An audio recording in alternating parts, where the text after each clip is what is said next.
All right, go ahead and state your name, title, and organization that you're employed by. Hi, my name is Art Littlefield. I am the product manager for Table Mesa Continuing Education. And can you describe for me a typical day slash week in your job? Yeah, absolutely. So I manage a small group of people who do anything from marketing to sales to customer service. Normal day, I mean, it changes every single day what I do, but it could be anything from, editing or updating online, like digital advertisements, to just helping fix the newest customer service issue. I mean, it varies pretty greatly today, but those are just a couple little examples. Okay. How did you get started in this field? So, like a lot of people, I knew someone, but it's not that hard to get into it. This was a friend of mine who started the business and invited me to come help him manage it. And I really didn't know that much about the industry when I first got into it, but luckily I had some business experience before from some previous jobs, some previous, and just from my college days. I ended up getting a business degree, so that helped a lot too. Nice. Which majors would you say most commonly secure this type of job?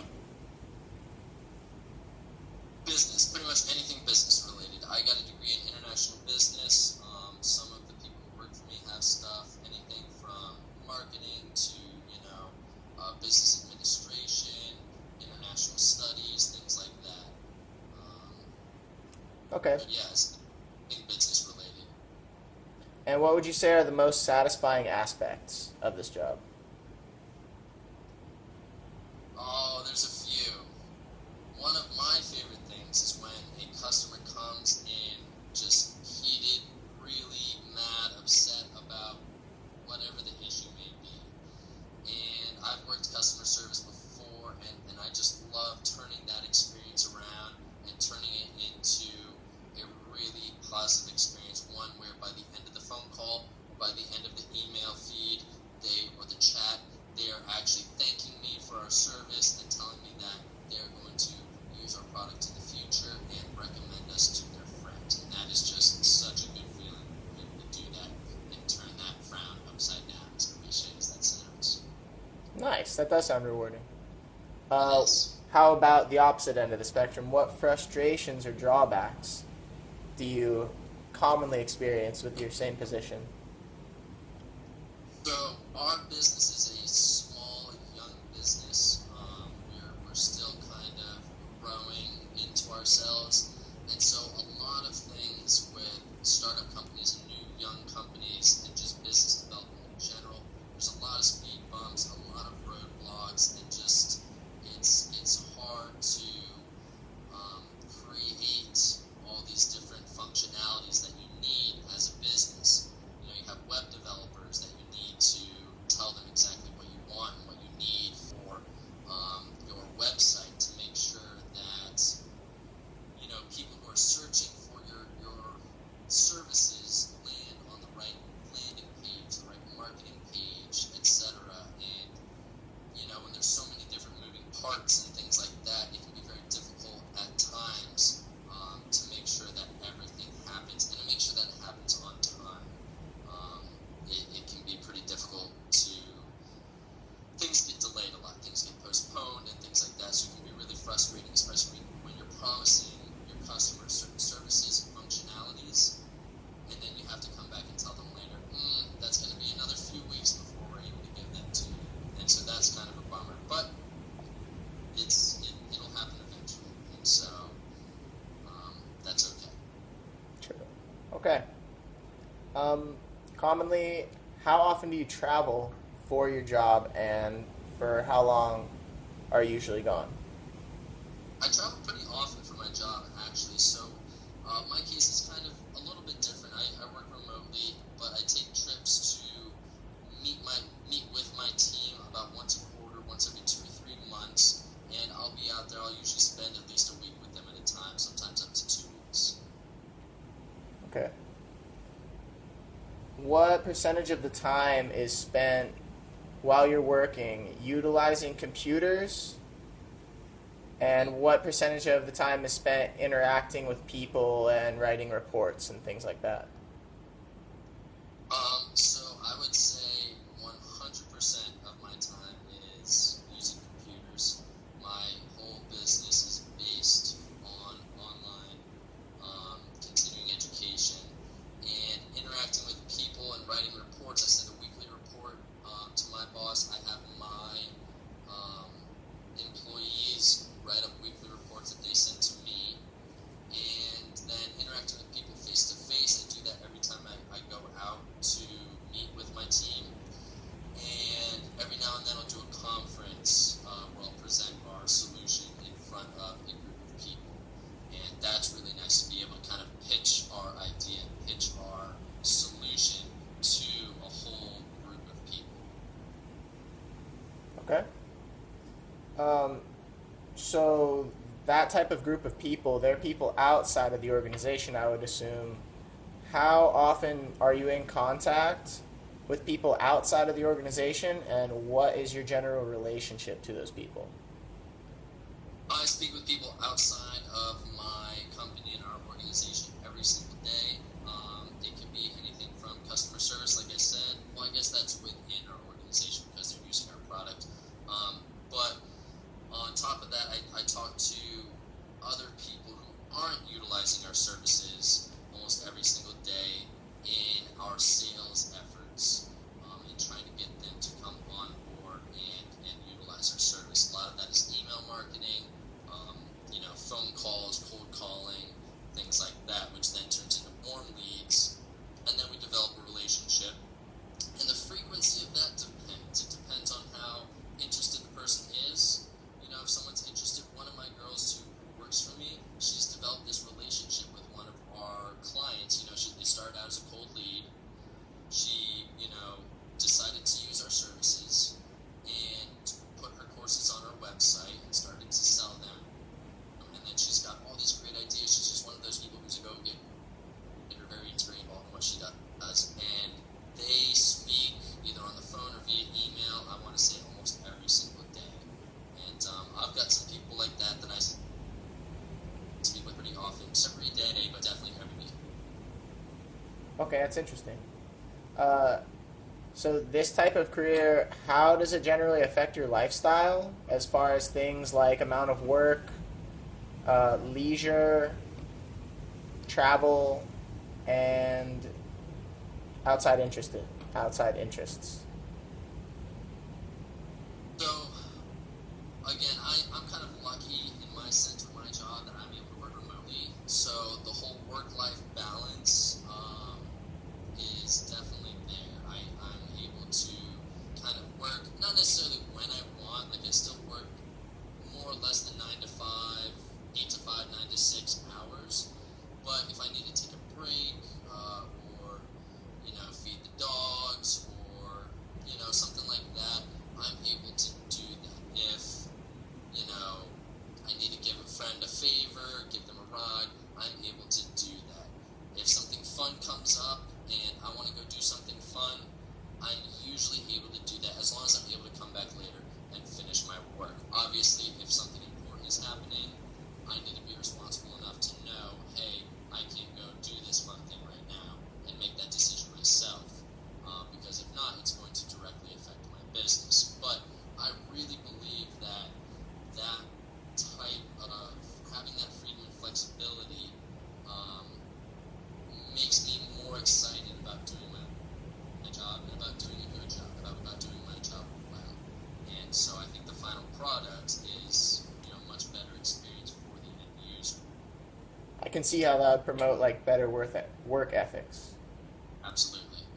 Are there Instead any? of up and out every day from 9 to 5, instead of worrying, stressing, are you going to be late or something like that, having a boss breathing down your neck, having that freedom and flexibility just kind of takes that stress off. Absolutely.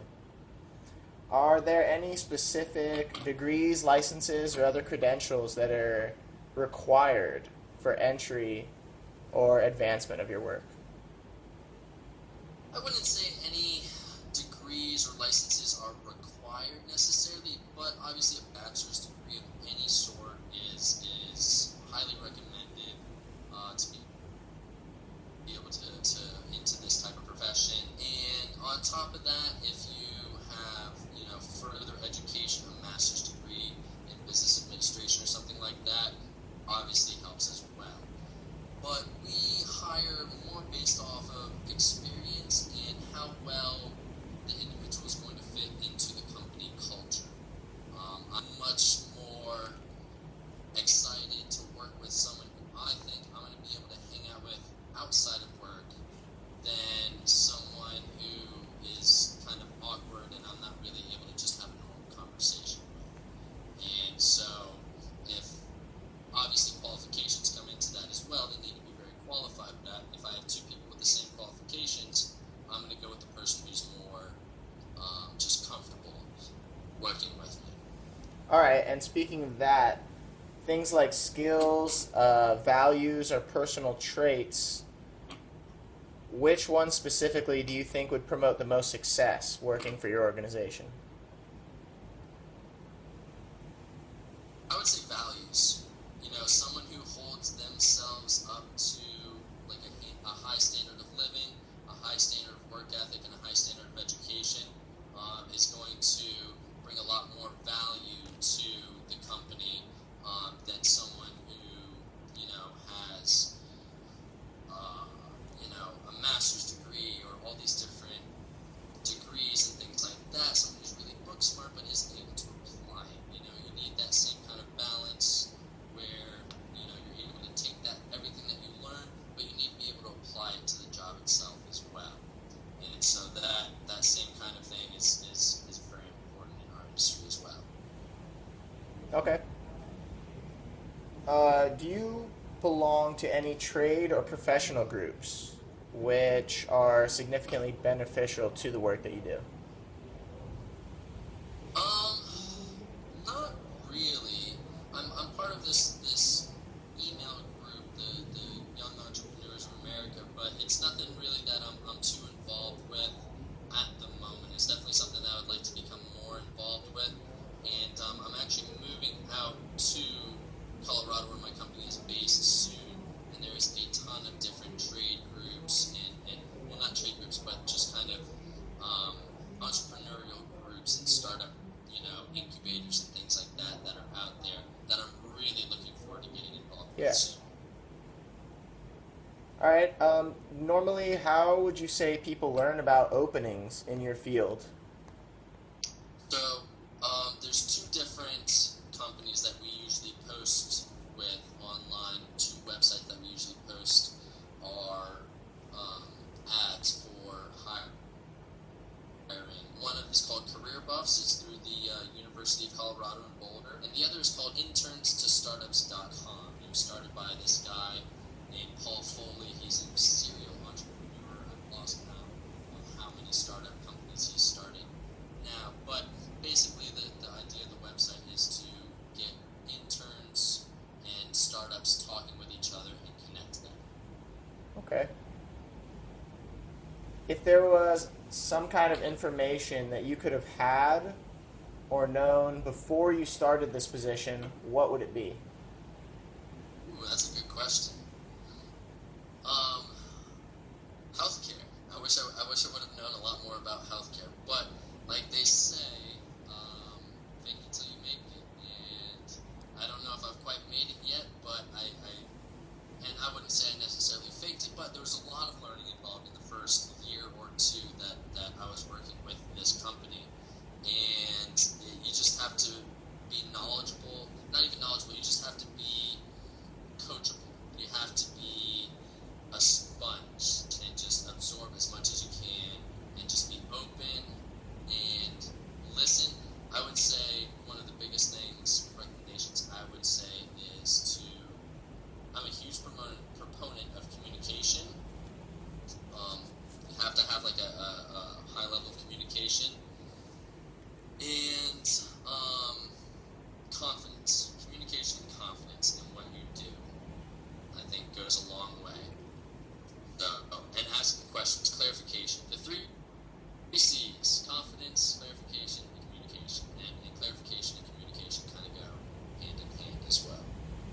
right, thanks for that. Is there any specific books or reading that you would recommend? Yeah, a few. Oh gosh, I've read a few good books lately. The Third Wave by Steve Case, who's the founder of AOL. How to Win Friends and Influence People by Dale Carnegie. What else? Good to Great by, I forget the author right now. That I haven't read that book in about a year, but that was another really good book. Good to great. Talks, good is the enemy of great. Being good enough, a lot of people settle for good enough, but truly great companies are persistent and keep going until they have become truly great. Okay. Uh, if one were to pursue a job with this company, what entry level positions are available currently? So right now, actually, it's funny you mentioned that because we're just starting to define a new role with this company.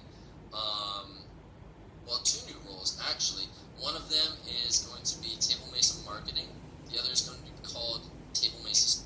Table Mesa Marketing is a service that we're going to offer where, for an extra royalty percentage, we will take care of all of your digital marketing for you. Okay, so a lot of people who join our site don't know anything about online marketing. It's a lucrative world. Digital advertising with Facebook, Google, AdWords, AdRoll. There's so many different companies out there that you can do online advertising with. And we're looking to hire someone who can just take care of that for all of our customers. The next thing is Table Mesa Studio, where we will actually send a production person to a hospital's live continuing education courses, and they will record the course, the live course, and then take that course and turn it into this beautiful video course that we can then upload online. And by doing that, we're able to open up the audience from the 40 people who were able to be sitting in that classroom to the 40,000 doctors who are going to be renewing this renewal cycle. And so that's something that we're really excited about too. Wow, that sounds huge. Yeah, it's pretty big. Um, what future career plans, if any, do you have for yourself? I'm in this with this company for the long haul. I see a tremendous amount of opportunity with this company. The scalability of our business model is almost infinite. We can take this and apply it to almost any profession across the country. And once we've established ourselves in the U.S., we can take that same business model and apply it to other places around the world. So I am very gung-ho about this business. I don't see myself doing anything else. But just like anyone who wants to be wealthy, you need to have several different sources of income. So I am entertaining a few other ideas to kind of make a little bit of extra money on the side. Anything from driving Uber, being an Uber driver, to selling Spanish courses online. I've got a lot of different ideas for things that I want to do, but Table Mesa will always be the bread and butter. Okay. If you had a piece of advice for a young person entering the same field as you, what would it be? There's some really good questions. One piece of advice for someone entering this field. I would have to go back to the coachable piece. Just be coachable, be adaptable to new situations, and communicate with your boss. If you're not able to get something done in a time frame that your boss has given you, let them know, one, that you can't do it, and two, why you can't do it, because more than often your boss is going to have a solution to fixing that problem. They've probably seen it before, or they probably know of another feature or something that will be able to help you get it done faster. A lot of times, some of my employees will be afraid that, I don't want to tell him I can't get it done, or I don't want to give him, he asked for this project by this date, and I don't want to give it to him yet because it's not all the way done. But their mistake there is that if they would just give me what they've done